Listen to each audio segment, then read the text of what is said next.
বলেছি যে ফ্যাসিস্টদের বিচার এই বাংলার মাটিতে হবে, সে যেই হোক না কেন।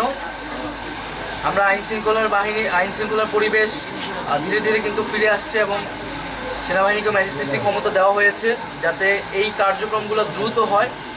এবং সারা দেশে যে মামলাগুলো রয়েছে অনেকগুলো মামলাই আসলে আবার গ্রহণযোগ্যও নয়।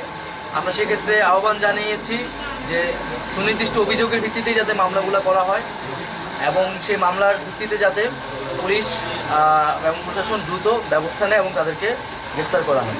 আমাদের তো 6টি সংস্কার কমিশন হয়েছে, এই কমিশনগুলো গতকাল বৈঠকও হয়েছে।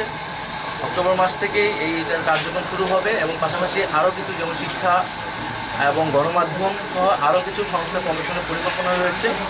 এই কমিশনগুলো অংশীজনের সাথে আলোচনার মাধ্যমে, অভিজ্ঞ এক্সপার্টদের সাথে আলোচনার মাধ্যমে রূপরেখাটি তৈরি করবে এবং সকল রাজনৈতিক পক্ষ, সামাজিক পক্ষগুলো মিলেই আমরা কিন্তু এই রূপরেখা অনুযায়ী সংস্কার কার্যক্রমগুলো অনুযায়ী কার্যক্রম শুরু হবে।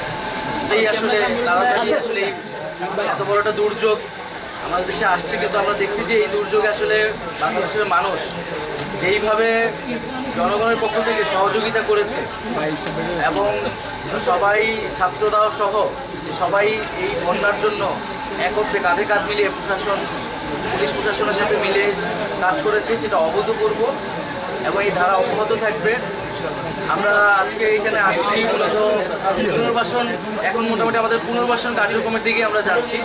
সেই কার্যক্রমটা কী অবস্থায় আছে বা কত দ্রুত আমরা এটাকে এগিয়ে নিতে পারি সেটা দেখতে। এখানে মানুষজন আশ্রয়কেন্দ্র থেকে অলরেডি চলে যাওয়া শুরু করছে।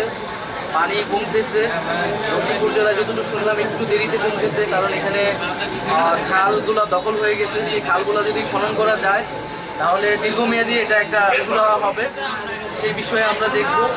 এবং এখানে গৃহ নির্মাণের জন্য অলরেডি বাজেট পাঠানো হয়েছে, সেই বাজেট অনুযায়ী খুব দ্রুতই গৃহ নির্মাণ সহ তাদের যে জনস্বাস্থ্যের বিষয়টাকে আমরা সর্বাধিক গুরুত্ব দিয়ে দেখতেছি এবং দীর্ঘমেয়াদী যে পুনর্বাসন, তাদের শিক্ষা, স্বাস্থ্য থেকে শুরু করে এই জনগোষ্ঠীকে সহায়তা করার জন্য সরকার সার্বিকভাবে কাজ করে।